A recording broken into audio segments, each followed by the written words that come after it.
Et maintenant, j'ai le grand plaisir et le grand honneur de présenter Marc Lortie aujourd'hui, qui va nous parler de la géopolitique du monde actuel, vaste sujet, comme vous pouvez imaginer. Le 25 janvier dernier, il y a à peu près un an, Monsieur Lortie avait déjà parlé, fait une conférence devant l'Alliance française, et c'était 5 jours, souvenez-vous, après l'arrivée au pouvoir du président américain. Donc c'était très intéressant aussi, il y avait beaucoup de choses à dire. Ça avait été enregistré d'ailleurs et c'est accessible en ligne, comme sera cette conférence aujourd'hui. Marc Lortie est entré au ministère des Affaires extérieures en 1971. Il a eu des affectations en Tunisie et à Washington. En 1985, il rejoint le cabinet du Premier ministre du Canada, où il est chargé des relations avec les médias internationaux. Puis il est nommé attaché de presse en 1987. Monsieur Lortie devient représentant personnel du Premier ministre Brian Mulroney auprès de la francophonie. Il est ambassadeur du Canada au Chili de 1993 à 1997.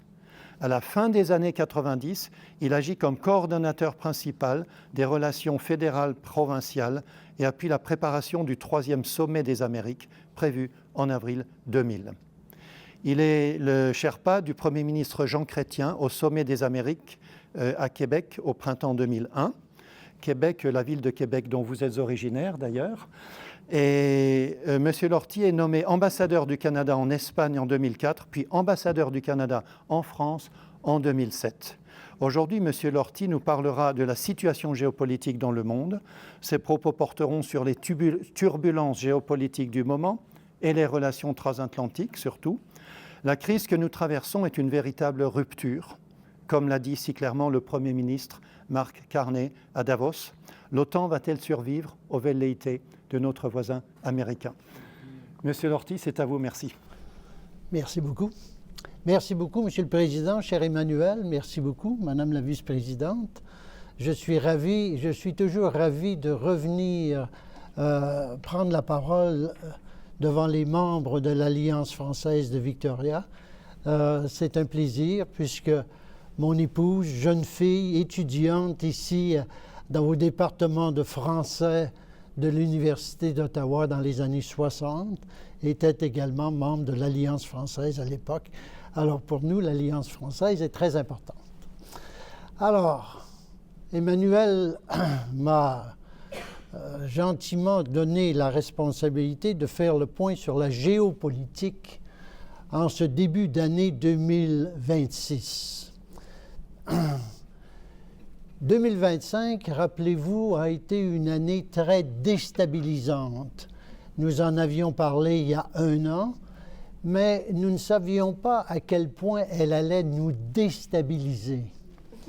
Elle nous a déstabilisés dès les premières heures de l'arrivée au pouvoir de la nouvelle administration Trump, parce qu'elle a remis en question les vieilles alliances, les amitiés entre nations qui s'étaient développées.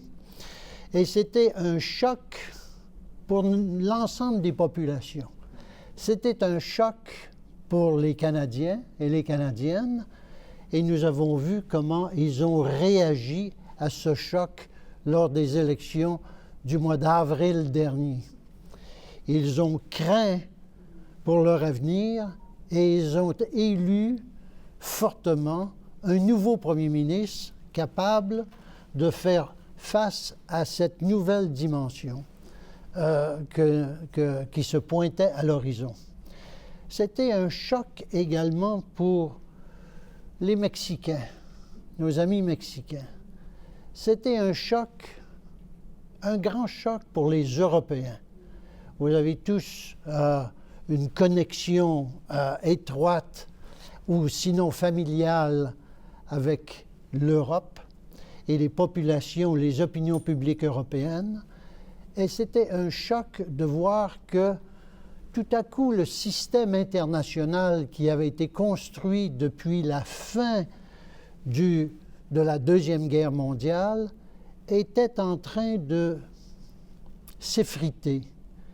Et non seulement ce système s'effritait, mais d'événement en événement pendant l'année 2025, d'événement en événement, on se rendait compte que tout à coup, les règles du jeu international n'allaient pas tenir. Alors, quelles sont les conséquences de cette rupture, comme vous avez bien mentionné, cette rupture dont parlait le premier ministre Carney à Davos il y a quelques semaines? Il a dit d'une clarté exemplaire ce qui se passait sur la scène internationale, ce que nous avons vécu depuis des décennies est en train non seulement de passer à autre chose, mais il y a une rupture. Et qu'est-ce que ça veut dire sur le plan géopolitique, cette rupture? Elle signifie que tout à coup, on remonte à la surface la loi du plus fort, la loi de la jungle. Alors, l'année 2025 a été très déstabilisante. L'année 2026 qui s'annonce, nous sommes toujours au mois de février 2026, cette année a commencé sur des chapeaux de roue. Le 3 janvier, enlèvement illégal du président Nicolás Maduro au Venezuela, avec des conséquences importantes, non seulement sur l'ordre international, mais sur le voisinage de l'hémisphère occidental. Première victime collatérale, Cuba. Nous allons en parler un peu plus tard, mais Cuba est tout à coup une de ses premières victimes, sans mentionner ce régime autoritaire, dictatorial, qu'est le régime vénézuélien. Les desseins avoués de l'administration américaine à l'égard du Venezuela portent essentiellement sur les ressources pétrolières. Tout à coup, on ne parle plus de changement de régime ou un potentiel retour à un régime démocratique, comme il en existait avant l'arrivée de Chavez en 1999 au Venezuela, mais on parle plutôt d'un retour des compagnies américaines pour reprendre leurs activités dans les champs pétrolifères du Venezuela. Immédiatement après, nous faisons face à des menaces belliqueuses à l'égard du Groenland. Nous sommes toujours au mois de janvier. À l'égard du Groenland. Et là, je dois dire que ce sont des menaces qui ont amené un changement, qui ont renforcé la détermination des Européens face aux Américains. Il ne faut pas sous-estimer ce qui s'est passé pendant ce mois de janvier. Et j'aimerais retourner et rappeler le discours de Carney à Davos. Nous ne savons pas, quand il donne ce discours, nous ne savons pas encore ce que les Américains vont faire à l'égard du Groenland. Mais les menaces belliqueuses ont été énoncées de façon très, très, très ferme par le président américain. Il y a donc une déstabilisation dans l'Alliance atlantique. Il y a une déstabilisation au sein de l'OTAN en disant « Est-ce possible qu'un des membres de l'OTAN est le membre le plus important de l'OTAN, les États-Unis d'Amérique, est-ce possible qu'il souhaite prendre de façon manu militari, qu'il souhaite prendre possession d'un territoire européen qui appartient à un membre très fidèle de l'OTAN. » Donc, possibilité en ce mois de janvier 2026 possibilité d'une rupture de l'Alliance atlantique créée en 1949, d'une rupture totale, ce qui viendrait déstabiliser encore davantage l'Europe. Je crois que le discours de M. Carney à Davos est venu rassurer les Européens dans leur attitude de plus en plus ferme et de plus en plus qui se développait face à la menace américaine. Cette attitude s'est transformée rapidement par une volonté sous le leadership de la France, de l'Allemagne,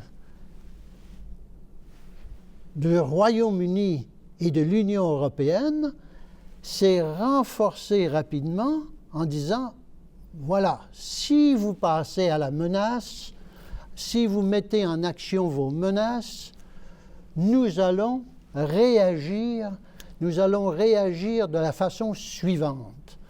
Imposition non seulement de tarifs, mais presque une guerre commerciale à l'horizon. M. Trump débarque à Davos quelques heures plus tard, et il recule. Il recule. D'aucuns diront qu'il a reculé pour mieux sauter à un moment donné sur le Groenland. Mais je ne le crois pas. Les Européens ont démontré à l'égard de cette question une fermeté qu'ils n'avaient pas démontrée jusqu'à présent au cours de l'année 2025. J'en ai pour preuve la réaction très faible des Américains, des Européens, lorsque l'administration américaine leur a imposé des tarifs. Ils ont négocié et les opinions publiques européennes ont été très choquées de voir que l'Union européenne acceptait des droits de douane sur leurs marchandises à exporter aux États-Unis à hauteur de 15 %, alors que les importations européennes de biens américains étaient à 0 %. Les gens ne comprenaient pas la faiblesse des pays européens sur cette question au mois de juillet dernier. Les gouvernements européens n'ont pas voulu répéter la même erreur à l'égard du Groenland. Ils n'ont pas voulu se plier rapidement. Ils ont décidé de faire face à la musique.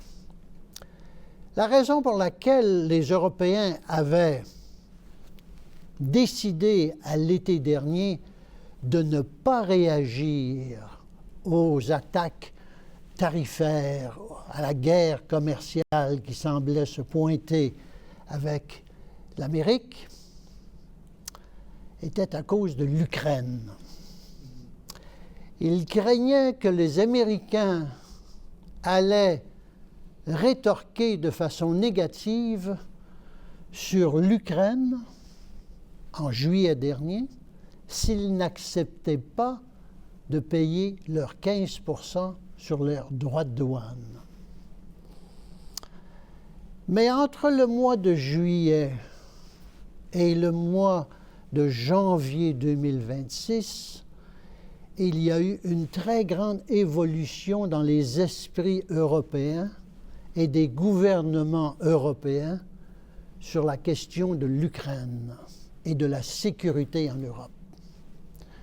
Le principal développement géopolitique de l'année 2026 est la reprise en main des Européens de leur défense et de leur sécurité. J'en ai pour preuve leur attitude à l'égard de l'Ukraine. L'Ukraine est fondamentale dans la défense du continent européen. Et depuis plus d'un an, les Américains se dégagent du dossier ukrainien en soutenant les velléités du président Poutine de Russie. Et les Européens, plutôt que de rester passifs depuis le mois de juillet, août dernier, surtout après le sommet de l'Alaska qui s'est tenu un peu plus au nord de l'île de Vancouver, les Européens ont décidé de remplacer et d'être à la manœuvre en Ukraine. Aujourd'hui, les Européens sont ceux qui financent l'Ukraine, sont ceux qui défendent l'Ukraine avec leurs armes de façon militaire, de façon stratégique et de façon financière. Il y a donc un changement d'attitude de la part de l'Europe et je dois signaler sous le leadership du président français à cet égard. Sous leur leadership parce qu'ils réclament depuis plusieurs années l'autonomie stratégique de la défense européenne. Et c'est ce que vous voyez se dérouler en ce début de 2026. Même si les Européens sont toujours négligés, mis de côté par l'administration américaine, notamment dans leurs discussions directes de 1 à 1 avec les Russes, l'administration russe. Pour l'instant, le dossier ukrainien, je ne dirais pas qu'il est gelé, mais il est ankylosé, le dossier. D'abord sur le plan militaire. Il y a eu des avancées russes sur le plan militaire en Ukraine, mais au cours des dernières semaines, malgré l'hiver ukrainien, qui est très sévère, l'hiver ukrainien, les forces ukrainiennes commencent à repousser les forces russes dans certaines régions du Donetsk. Pendant ce temps-là, les Américains poussent sur l'Ukraine pour qu'elle concède des territoires non conquis par la Russie sur le plan militaire, sur le champ de bataille. Alors, vous allez voir une évolution du côté de l'Ukraine qui sera en ce moment, qui semble se dessiner à l'aube de 2026 en faveur des Ukrainiens, avec un soutien très ferme, très engagé, très solide des Européens. Mais l'Ukraine est un dossier qui est un dossier en géopolitique très fondamental. Il y a des pertes de vies humaines constantes chaque jour, des pertes de vies humaines non seulement du côté militaire, mais du côté civil. Donc une situation très pénible. Mais il y a d'autres dossiers qui sont difficiles également. Il y a l'Iran. Aujourd'hui, la géopolitique, elle est tellement imprévisible qu'on ne sait pas si demain, l'Iran sera en guerre ou les États-Unis et Israël feront une attaque surprise sur l'Iran. Tout est possible, mais lorsque vous utilisez, lorsque vous décidez de déplacer une armada aussi puissante au large des côtes de l'Iran, il y a bien des chances qu'elle sera utilisée, cette armada. Donc, le dossier iranien est un dossier complexe, est un dossier difficile. Personne ne soutient le régime des mollahs.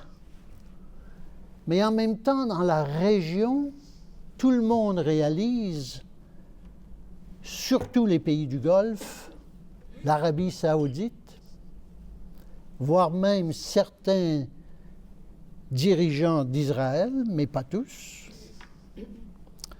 réalisent que créer le chaos en Iran, pays avec une population de près de 100 millions de personnes, risque de déstabiliser l'ensemble de la région, sinon de faire éclater la poudrière qui est le Moyen-Orient. Donc, je vous invite à garder un œil très attentif sur l'Iran. Certains analystes très fins sur les questions iraniennes pensent même que les Iraniens, qui, depuis le début de l'année, depuis le mois de décembre, font face à une révolte citoyenne à travers le pays, où les Iraniens se révoltent contre le régime des mollahs en disant c'est un régime qui nous amène que de la misère et de la pauvreté, qui se rebellent. Ils ont été massacrés malgré les assertions du président américain en disant « Continuez vos démonstrations, nous arrivons ». Eh bien, ils ne sont toujours pas arrivés. Mais certains esprits éclairés en Iran, très machiavéliques, dois-je dire,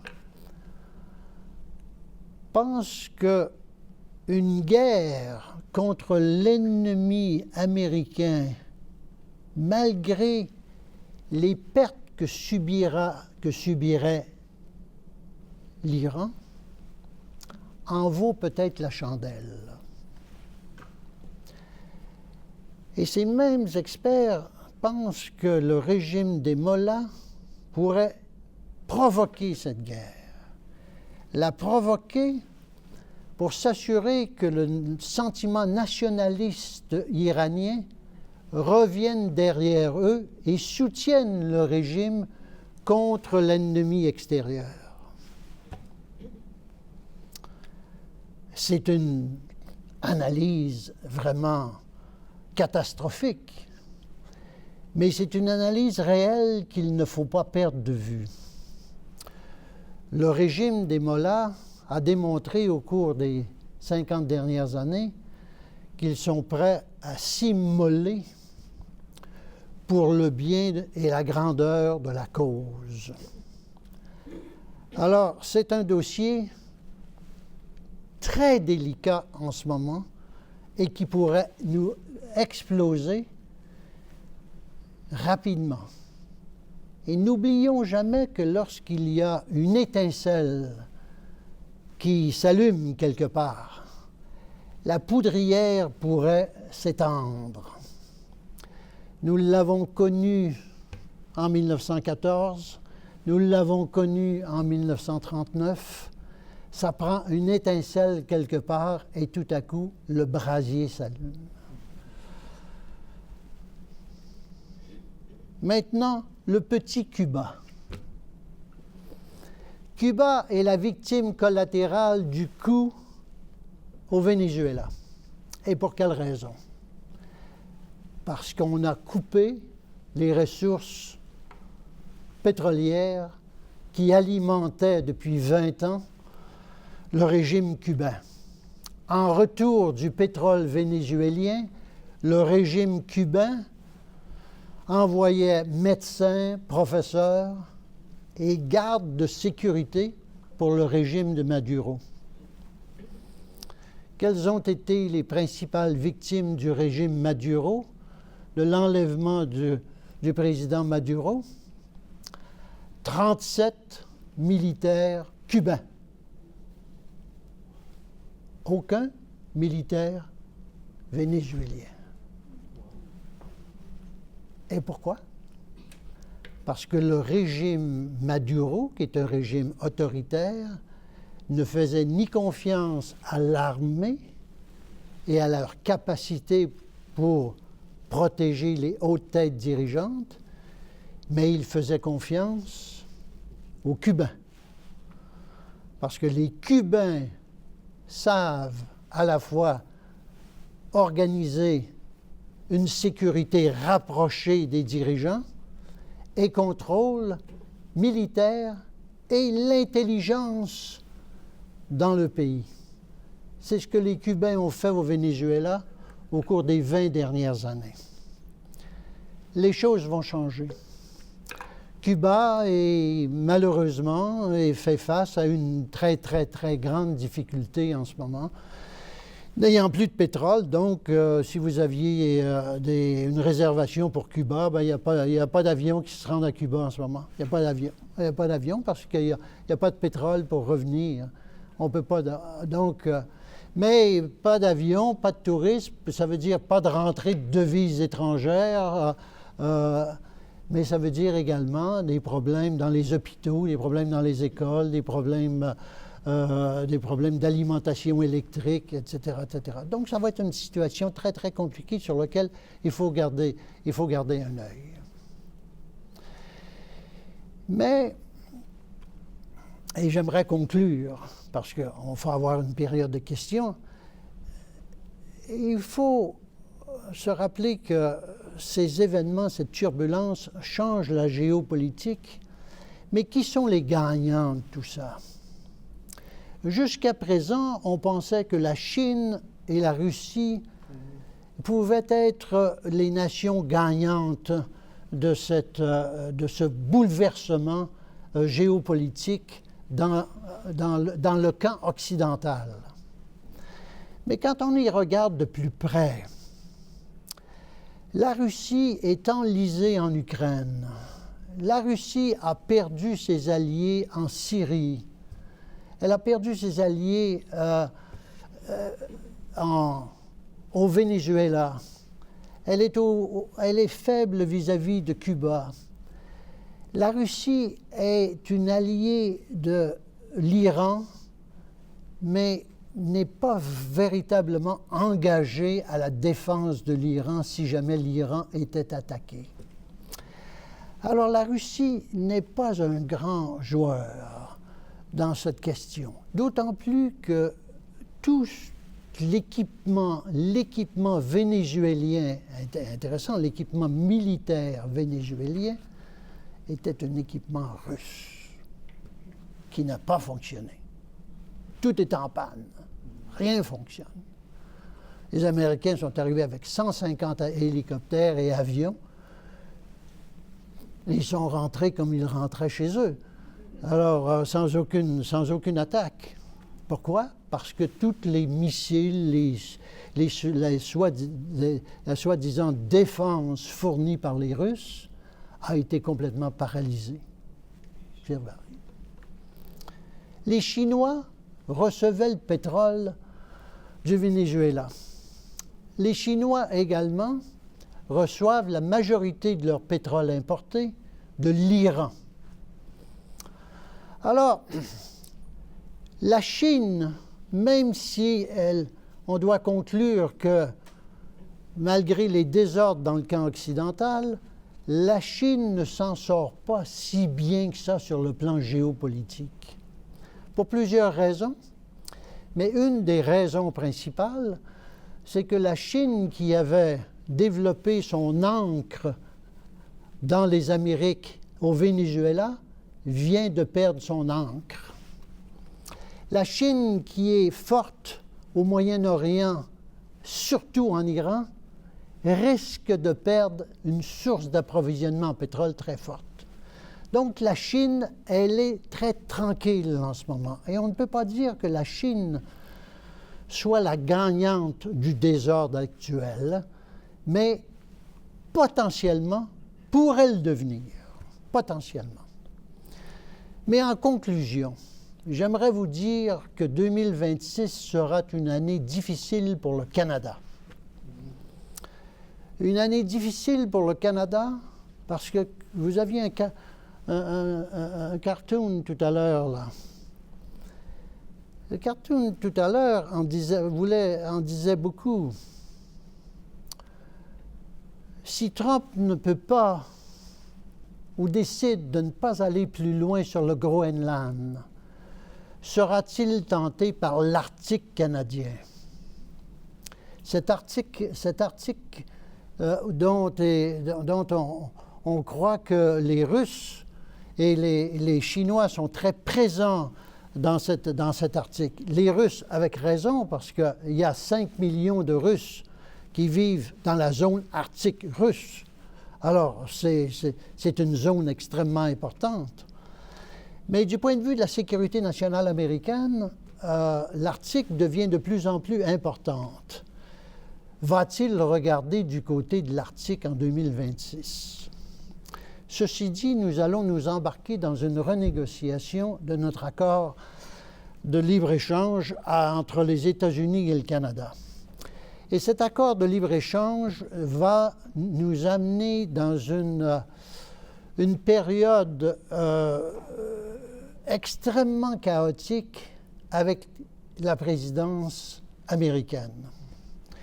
Nous allons faire face, comme nous l'avons fait il y a une dizaine de jours, à des menaces sur le pont Gordie Howe à Windsor, sachant très bien que c'est l'adversaire du pont d'à côté qui est allé faire ses représentations à Washington pour empêcher l'administration américaine de poursuivre l'ouverture du pont Gordie Howe.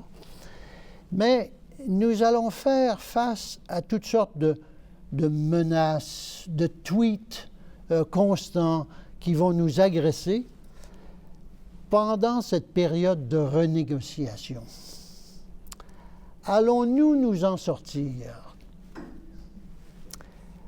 Je dois vous avouer que je ne le sais pas. Je ne le sais pas parce que la situation, la négociation sera complexe. Je crois qu'en bout de piste, nous aurons à faire face à des tarifs américains qui sont toujours en place en ce moment. Nous allons y faire face.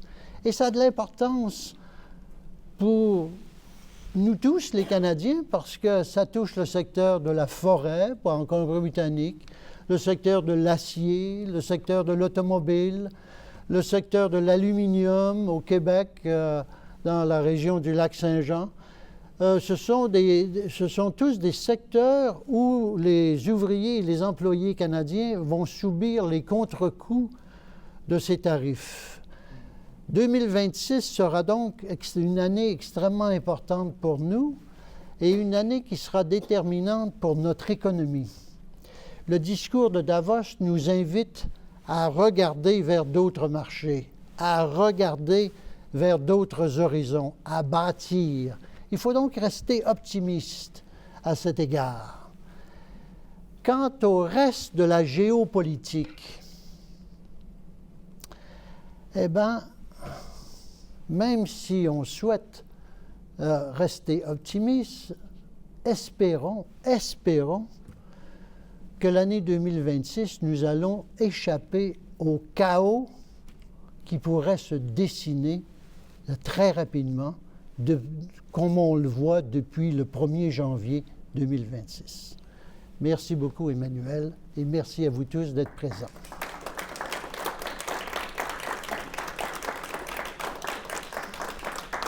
Nous pouvons prendre des questions maintenant. Oui, M. Lortie, j'ai une amie africaine qui m'informe depuis quelque temps que les Chinois achètent l'Afrique et puis ils exploitent les ressources là-bas et tout ça. Est-ce que vous pensez que ça joue un rôle important dans la géopolitique? Oui, l'Afrique est un enjeu de la géopolitique, il n'y a aucun doute. Et les Chinois sont très présents. Les Chinois ont une attitude très particulière dans le développement, mais ils sont extrêmement efficaces et leur présence en Afrique est grandissante et de plus en plus solide. Cette même attitude des Chinoises, vous la retrouvez en Amérique latine.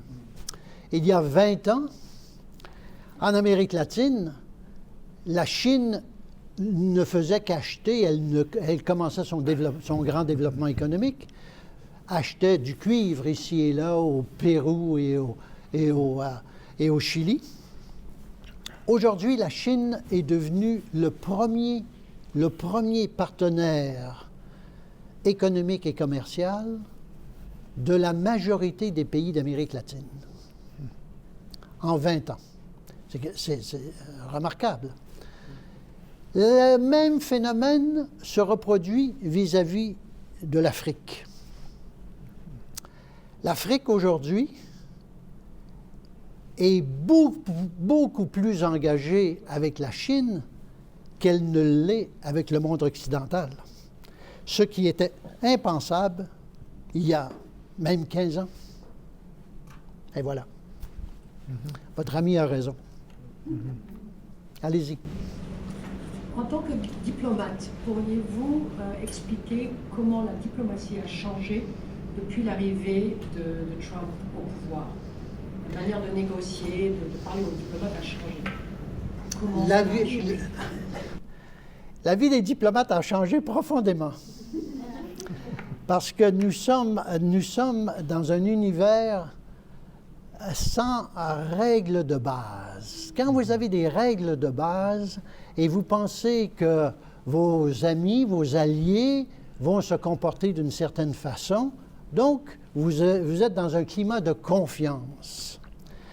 Mais ce qui se passe en ce moment, et c'est extrêmement difficile pour les diplomates, c'est que le climat de confiance qui existait, par exemple, au sein de l'Alliance atlantique, ce climat de confiance est en train de se transformer en climat de non-confiance, de non-fiabilité. Qui est fiable? Peut-on se fier à la parole de l'un ou de l'autre? Comment se comporter et comment s'organiser? Donc, je n'envie pas le nouvel ambassadeur du Canada à Washington. Il vient d'arriver cette semaine. Il doit faire ses classes. Il arrive. Il est arrivé dimanche dernier. Il doit faire ses classes. Donc, son métier de diplomate sera un métier complexe. La vie politique à Washington est d'ailleurs fort complexe. Nous avons vu hier la Cour suprême déboussoler l'administration Trump sur les tarifs. Alors, vous regardez, vous lisez ça, vous dites « Ah, ben voilà, une belle victoire, etc. » Ce matin, Trump annonce que non, on réimpose des tarifs de 15 % à tout le monde. Ah, la Cour suprême. Hier, c'était la Cour suprême qui nous donnait la victoire, puis aujourd'hui, ben, on est pénalisé de 15 % de tarifs. Donc, la vie diplomatique, elle devient compliquée, là, de jour en jour. Mais en même temps, il y a chez les diplomates des qualités qui sont essentielles au gouvernement actuel. Les diplomates qui sont à Washington, ceux qui sont en Russie, ceux qui sont à Paris, ceux qui sont à Londres, doivent essayer de décoder et de lire ce qui se passe chez les uns et chez les autres. Et je dois vous dire que ce qui se passe chez les uns et chez les autres revient à ce qui va se passer dans les élections dans nos pays dits démocratiques. Il y a deux élections sur lesquelles j'aimerais insister, auxquelles vous devriez porter attention au cours de la prochaine année. C'est d'abord les élections de mi-mandat aux États-Unis au mois de novembre prochain, qui risquent d'affaiblir l'administration Trump au profit d'un Congrès qui serait de nature, qui serait peut-être plus démocrate versus les républicains qui viendraient rééquilibrer les pouvoirs américains et les contre-pouvoirs américains. La deuxième élection, c'est l'élection du président français en mai 2027. L'élection de mai 2027 sera une élection capitale pour l'avenir de l'Union européenne et l'avenir de l'Europe. Et tout indique en ce moment que les forces de l'extrême droite en France sont en tête et seront fortement non seulement représentées aux élections de mai 2027, mais les élections législatives qui suivront, et quelle sera l'attitude de ces gouvernants possibles face à l'Ukraine, face à la Russie, face à l'administration Trump, et surtout face au devenir de l'Union européenne. Portez attention à ce dossier-là. Oui. Au sujet de la diplomatie de l'armement, la France a cultivé depuis des décennies des relations diplomatiques avec l'Inde et actuellement, ils ont signé des contrats majeurs au niveau de l'industrie militaire française, ce qui fait que le président français était heureux de cette dimension-là diplomatique qui obtient des résultats tangibles. Pour le Canada, la diplomatie, nous aussi, on est en train de s'acheter des équipements militaires. Et la diplomatie, comment elle va s'orienter au Canada pour se détacher supposément de la dépendance américaine en armement? C'est une très bonne question et c'est une question qui n'est pas facile à répondre. Le Canada fait partie de deux grandes alliances militaires. L'Alliance Atlantique, où nous sommes très présents, mais l'Alliance nord-américaine. Nous sommes un membre du NORAD, la défense aérienne du continent nord-américain, où nous sommes imbriqués avec les Américains. Alors, le gouvernement du Canada devra décider combien d'avions il devra acquérir au cours de la prochaine année. On parle de 88 avions F-35, mais il y a à l'horizon également les avions suédois Gripen qui semblent plaire beaucoup aux experts de la question. Le Canada ne peut pas se déchirer de sa géographie. Nous ne pouvons pas sortir de notre géographie. Nous devons donc trouver les accommodements nécessaires avec les Américains à l'égard de la défense du continent américain, nord-américain. L'Arctique est très important à cet égard. Alors, nous devons garder cette coopération du point de vue militaire. Les Indiens, très justement, ont décidé de se rapprocher des Français en achetant 115 Rafales. Mais c'est aux dépens des Russes. C'est l'aviation russe qui, jusqu'à présent, alimentait l'aviation indienne. Donc, les Français viennent remplacer les Russes. Dans notre cas, nous faisons face à un équipement qui est, tous nos militaires, tous nos aviateurs sont formés avec de l'équipement nord-américain. Alors, je ne vois pas une dissociation à cet égard. Et stratégiquement, ce ne serait pas un geste qui serait, disons, ce ne serait pas un geste qui serait valable pour le gouvernement du Canada face d'abord à son opinion publique. Nous ne pouvons pas entrer dans une situation conflictuelle avec les Américains sur le plan militaire. Oui. C'est à propos de Davos. Dans son discours à Davos, le Premier ministre Carney a cité Václav Havel pour dire qu'il faut cesser de vivre dans le mensonge face à l'ordre international. Cependant, compte tenu de sa carrière en tant qu'architecte de la mondialisation financière, comment peut-on distinguer ce nouveau réalisme fondé sur les valeurs d'un simple changement d'image? Est-il vraiment possible pour un dirigeant de retirer l'affiche de sa vitrine alors que toute sa carrière a consisté à aider à l'installer?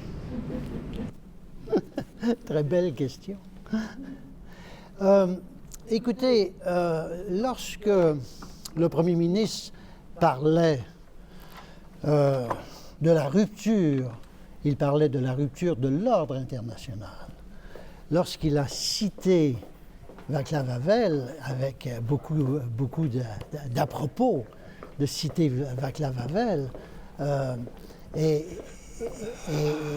de voir que nous avions été peut-être trop tolérants à l'égard de nos alliances, un peu endormis par la facilité de voir quelqu'un d'autre assurer notre sécurité.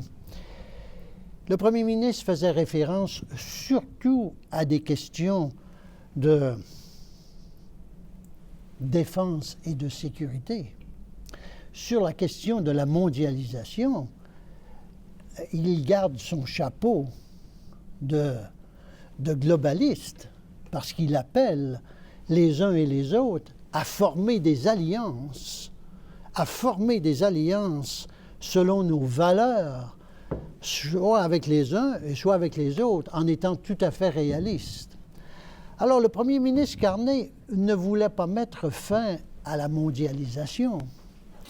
Il invitait les pays de moyenne capacité, les pays qu'on appelle les puissances moyennes, à s'unir ensemble et en leur disant « Ne pensez pas que vous êtes trop faibles pour vous unir. Si nous partageons les mêmes valeurs, si nous partageons les mêmes ambitions, si nous partageons les mêmes respects pour les autres, nous pouvons créer de nouvelles coalitions. » Et c'était son appel.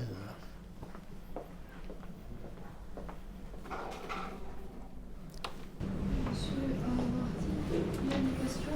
Je sais que le Canada cherchait récemment à renforcer ses liens économiques avec la Chine. Oui. Donc, selon vous, ce rapprochement économique pourrait-il influencer la géopolitique?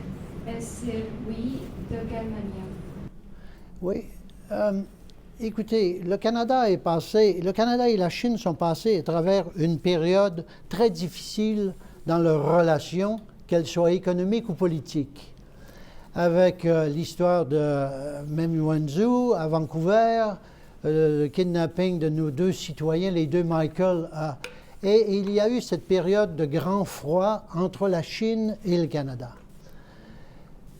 Ce que le Premier ministre a essayé de faire dernièrement, c'est de rétablir les liens qui devraient être des liens normaux entre une grande puissance économique comme la Chine et un pays aussi dynamique et tellement ouvert à l'étranger que le Canada.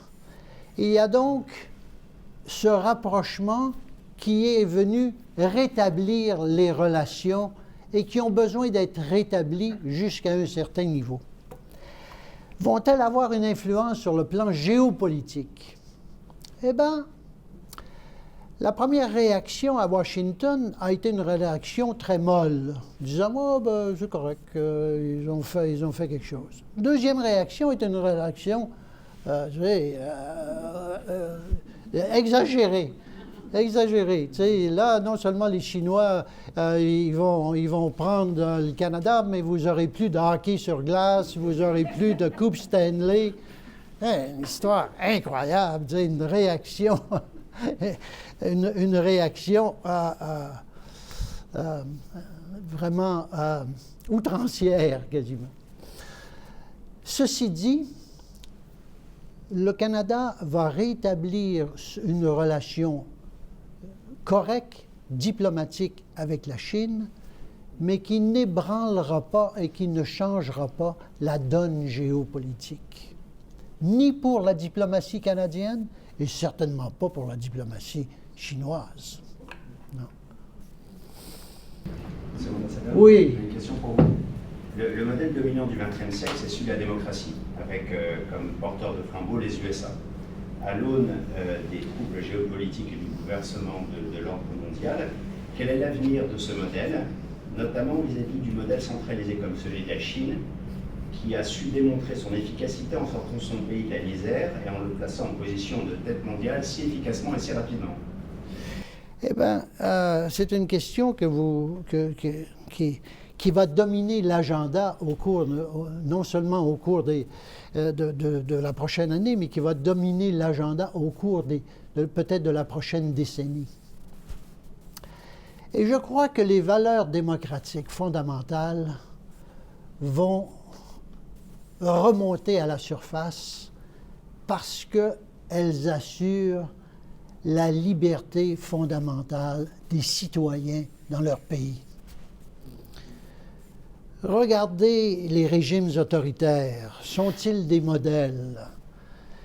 Si vous avez vécu au Venezuela au cours des 20 dernières années, si vous avez vécu à Cuba au cours des 60 dernières années, est-ce que vos libertés fondamentales comme citoyens ont été respectées? Si vous vivez en Russie, est-ce que vos libertés fondamentales sont respectées? Donc, les valeurs démocratiques, même si elles sont ébranlées en ce moment, elles sont ébranlées notamment par la grande puissance américaine, celle qui a été le modèle des valeurs démocratiques. Elles sont ébranlées. Mais la force américaine également est cette force de garder cette liberté individuelle chez leurs citoyens. Vont-ils se réveiller au mois de novembre prochain? Je crois que oui. Pourront-ils le faire? Ça, c'est la question. Les citoyens russes peuvent-ils contester la guerre en Ukraine? Non. Ils ne la contestent pas. Les citoyens américains peuvent-ils contester les événements du Minnesota? La réponse est oui. Donc, ces valeurs démocratiques qui ont été écartées au cours des dernières années vont remonter à la surface. Mais je demeure inquiet sur l'Europe. Je demeure inquiet sur l'Europe parce que ce qui se passe en Europe, et notamment dans les forces d'extrême droite, ne sont pas, disons, un appel à une plus grande démocratie. Même si on prêche la démocratie. C'est ma crainte à l'égard de la montée de l'AfD en Allemagne, de la montée de Farage en Grande-Bretagne, du Reform Party, de la montée des forces dites ethno-nationalistes en France. Alors, le dossier reste ouvert. Le dossier reste ouvert. Et à cet égard, je dois vous dire que l'exemple du Canada dans le monde occidental servira d'exemple. Servira d'exemple. À la fois sur la façon dont nous gérons des dossiers aussi difficiles que celui de l'immigration, la façon dont nous gérons des dossiers aussi difficiles que nos relations avec notre voisin du Sud, la façon dont nous gérons notre unité nationale, des velléités de certains et d'autres provinces qui veulent devenir indépendantes ou qui veulent obtenir plus de pouvoir.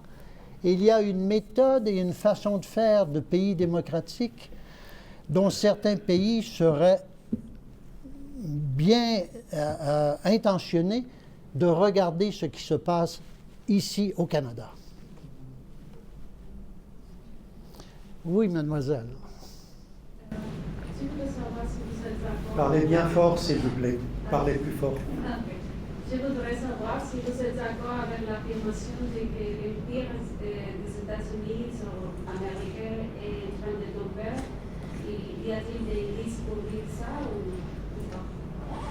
pas? J'ai pas très bien saisi. Allez-y, encore. Désolé, moi ensemble. Non. Je voudrais savoir si Ouais. vous êtes d'accord Ouais. avec l'affirmation que l'empire des États-Unis, l'empire occidental, est en train de tomber ou pas? Je ne pense pas. Je ne pense pas. Il y a quand même dans nos pays un certain déclin qui arrive. Mais je ne pense pas que ce déclin est fatal. Et je ne pense pas qu'il soit fatal. Je pense que, vous savez, si vous êtes capable de changer l'administration actuelle aux États-Unis, vous avez une autre perspective sur tout à coup les Amériques. Vous avez une autre perspective. Pouf, comme ça. Alors, je crois que nos pays à valeur démocratique vont se renforcer. Si vous voulez changer les choses en Iran ou en Algérie ou en Russie, là, vous avez un problème. Vous avez un problème, comme on a vu l'opposant Navalny se faire assassiner de cette façon-là. Vous avez un problème fondamental. Donc, les pays démocratiques vont... La bataille des idées, des idéologies n'est jamais terminée. Mais ça va remonter à la surface. Emmanuel. Oui, en fait, j'aurais une question pour revenir au Canada. Ouais. Vous avez parlé justement de l'imbrication des systèmes de défense entre les États-Unis et le Canada, NORAD et d'autres systèmes sûrement. Mais en fait, bon, on est très au courant des pressions et des velléités américaines sur le Canada. On parle surtout des tarifs douaniers. Mais il doit sûrement y avoir d'autres moyens de pression qui se préparent ou qui s'exercent actuellement sur différents aspects de la société ou de l'économie canadienne ou autres venant des États-Unis pour exercer un certain degré de domination à l'avenir sur le Canada. Vous avez raison, ça se passe et c'est extrêmement... il faut demeurer très vigilant. Il faut demeurer vigilant, il faut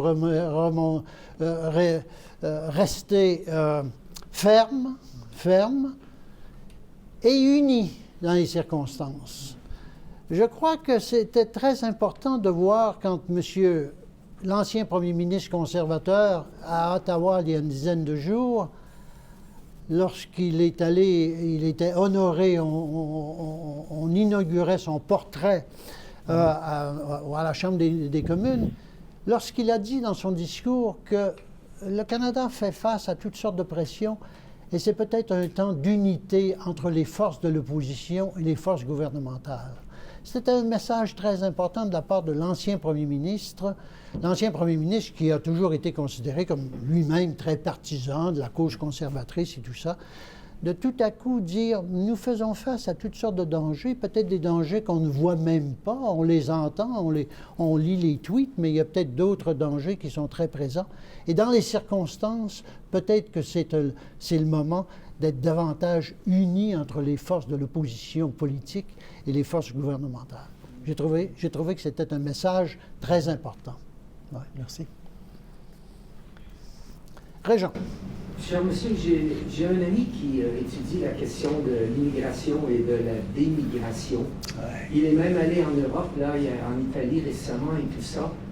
Et puis lui, il insiste beaucoup que les pays démocrates, c'est-à-dire, démocratiques, qui prennent beaucoup d'immigration, s'affaiblissent. Du fait qu'il y a beaucoup de cultures qui entrent, il y a des gens qui ne s'adaptent pas, qui forcent leur pied et tout ça. Est-ce que vous croyez que ça joue un rôle prédominant dans la géopolitique, la question de prendre beaucoup d'immigrants? Écoutez, la question de l'immigration joue un très grand rôle dans la remontée des idées dites ethno-nationalistes ou des idées d'extrême droite. C'est l'immigration qui est l'élément moteur de ces forces réactionnaires. L'immigration. Mais l'exemple canadien est un bel exemple. L'exemple canadien est un bel exemple parce que si vous ouvrez vos portes, vous créez des citoyens, de nouveaux citoyens. Et c'est la force du Canada à l'heure actuelle. Nous avons, avec notre immigration, créé de nouveaux citoyens qui amènent à la fois leurs idées, leur développement, leur recherche, leur innovation, leur prospérité à l'ensemble du pays. Mais si vous ne prenez que des travailleurs étrangers, ceux que vous voulez avoir pour venir cultiver vos tomates ou récolter vos fraises, sans leur permettre de devenir de véritables citoyens dans votre société, vous créez un problème. Vous créez un problème. Il faut donc gérer l'immigration en pensant à l'intégration. L'intégration des individus, l'intégration des personnes. Et si vous y réfléchissez, vous devez également développer des politiques publiques à cet égard. Vous ne pouvez pas juste dire « ils viennent chez nous, ben voilà, qu'ils s'arrangent, au plus fort la poche, et puis voilà, vous devez les accompagner et avoir des politiques publiques pour soutenir leur intégration. Et si vous le faites, vous serez une société gagnante. Merci. Je vous remercie. Excusez-moi, mais l'Australie choisit ces immigrants qui arrivent. Ils ne font pas n'importe qui arrive en masse. Ils choisissent. L'Australie n'est pas nécessairement un bon exemple à cet égard, parce que l'Australie a fermé ses portes pendant trop longtemps, et l'Australie, là, tout à coup, s'aperçoit qu'elle a besoin d'une certaine main-d'œuvre pour venir. Donc, on commence à choisir, on commence à s'ouvrir. Et les Australiens, dépendant des gouvernements qui sont en poste, de quel côté ils vont aller. Mais ceci dit, il faut s'assurer qu'on garde une bonne balance, un bon équilibre. Si on n'a pas respecté au cours des dernières années dans ce pays-ci l'équilibre entre les besoins de la société canadienne et le flux d'arrivée de nouveaux immigrants, notamment chez les jeunes étudiants et tout ça. Alors, c'est là où il faut que l'équilibre s'installe en gardant toujours l'esprit ouvert à l'immigration. Merci. Très intéressant, oui. La question de l'intégration, effectivement, qui concerne beaucoup de personnes ici, en tout cas dont moi. Je suis très content d'être intégré au Canada. Voilà, nous en avons fini. Peut-être une toute dernière question, si on veut rebondir. Mais... Oui, je veux dire qu'en tant qu'humanitaire, je suis d'accord avec l'immigration. Et puis, je veux dire que ce que je comprends du monde, c'est que ça fait 5000 ans qu'il y a des guerres, des conquêtes militaires. La majorité des pays sont formés par les conquêtes militaires, ce qui fait que je crois qu'on a une certaine forme de tension entre les races, inévitablement. Et puis, pour revenir à la Chine, vous avez mentionné qu'elle est tranquille, et puis moi, je sens que la Chine, c'est la plus grande puissance sur la Terre, c'est les États-Unis qui dominent depuis un siècle, mais la Chine, je sens que c'est un géant qui dort, et puis que si la Chine se réveille, tout va chambarder. Est-ce que mon impression est correcte, selon vous? Bien, la Chine s'est réveillée. La Chine s'est réveillée. La Chine est allée. La Chine s'est réveillée, oui, au niveau commercial, mais au niveau diplomatique, au niveau politique. La Chine est très, très présente à travers le monde. Oui, mais là, je veux dire ici, mais la Chine ne se présente pas comme un pays impérialiste. Alors, la Chine, elle conquiert des marchés, mais elle ne conquiert pas nécessairement des pays ou des territoires. Certains diront que oui, ils ont conquis le Tibet, ils ont conquis, et leur attitude à l'égard des Ouïghours est une attitude répréhensible, très juste. Ils sont très présents dans leur région, près de leurs frontières, sont toujours en conflit avec l'un ou avec l'autre sur les questions de frontières. Mais disons que la Chine n'a pas de visée impérialiste comme on l'a vu au 19e siècle chez les pays européens qui sont devenus des empires à l'égard de l'Afrique, à l'égard de la Chine, etc. Quand vous dites qu'elle se réveillera, elle s'est réveillée et pour l'instant, elle n'a pas ces ambitions-là. Donc, il faut s'assurer que les règles du jeu soient respectées. Mais pour l'instant, la Chine souhaite respecter les règles du jeu. à l'exception d'une cause, Taïwan. C'est ce que j'allais dire, oui. Alors là, Ils cherchent à prendre Taïwan, ils ne sont pas en train d'essayer d'envahir le monde. alors là, c'est... Je crois que, Mais ça, c'est un dossier pour la prochaine conférence. justement, on va s'arrêter avec Taïwan, c'est parfait.